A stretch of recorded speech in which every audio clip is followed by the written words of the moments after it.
एक छोटे से गांव में मोहन नाम का एक लड़का रहता था। वह बहुत ही ईमानदार, मेहनती और दयालु था, लेकिन उसकी आर्थिक स्थिति बहुत खराब थी।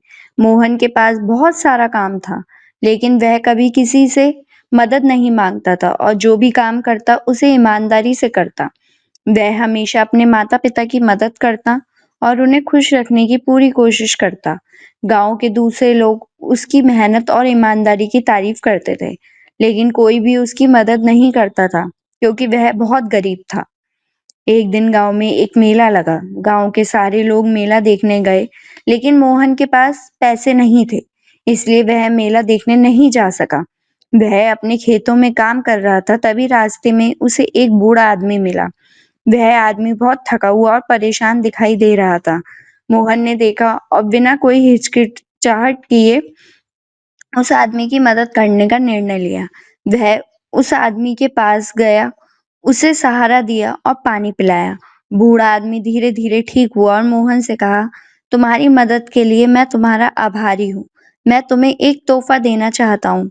यह कहकर वह बूढ़ा आदमी अपनी झोली में से एक सोने की अंगूठी निकालकर मोहन को दे दी। मोहन ने अंगूठी लेकर कहा, "धन्यवाद, लेकिन मुझे इस अंगूठी की ज़रूरत नहीं है। मैं तो बस आपकी मदद करने का प्रयास कर रहा था।" लेकिन बूढ़े आदमी ने कहा, "यह अंगूठी तुम्हारी ईमानदारी और मदद के कारण तुम्हारे पास आई है। इसे कभी छोड़ना और हमेशा अच्छे काम करते रहना।" ने अंगूठी स्वीकार कर ली, लेकिन उसने सोचा कि उसकी असली दौलत तो उसकी अच्छाई और ईमानदारी है।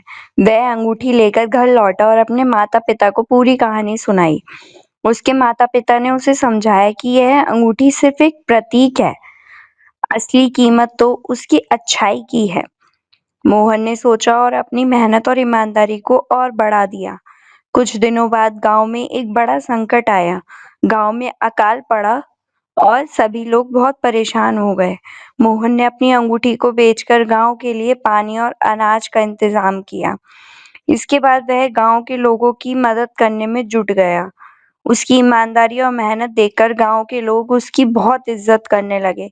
धीरे-धीरे गांव की स्थिति सुधरने लगी और लोग मोहन के अच्छे कामों से प्रेरित होकर उसे अपना आदर्श मानने लगे। मोहन ने हमेशा यही सिखाया कि अगर किसी का दिल सच्चा हो तो वह दूसरों की मदद करने के लिए तैयार हो, तो उसकी असली दौलत उसकी अच्छाई ही होती है।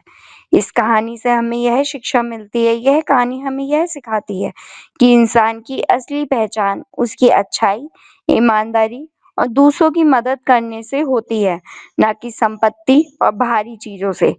इसलिए हमें हर किसी की मदद करते रहना चाहिए।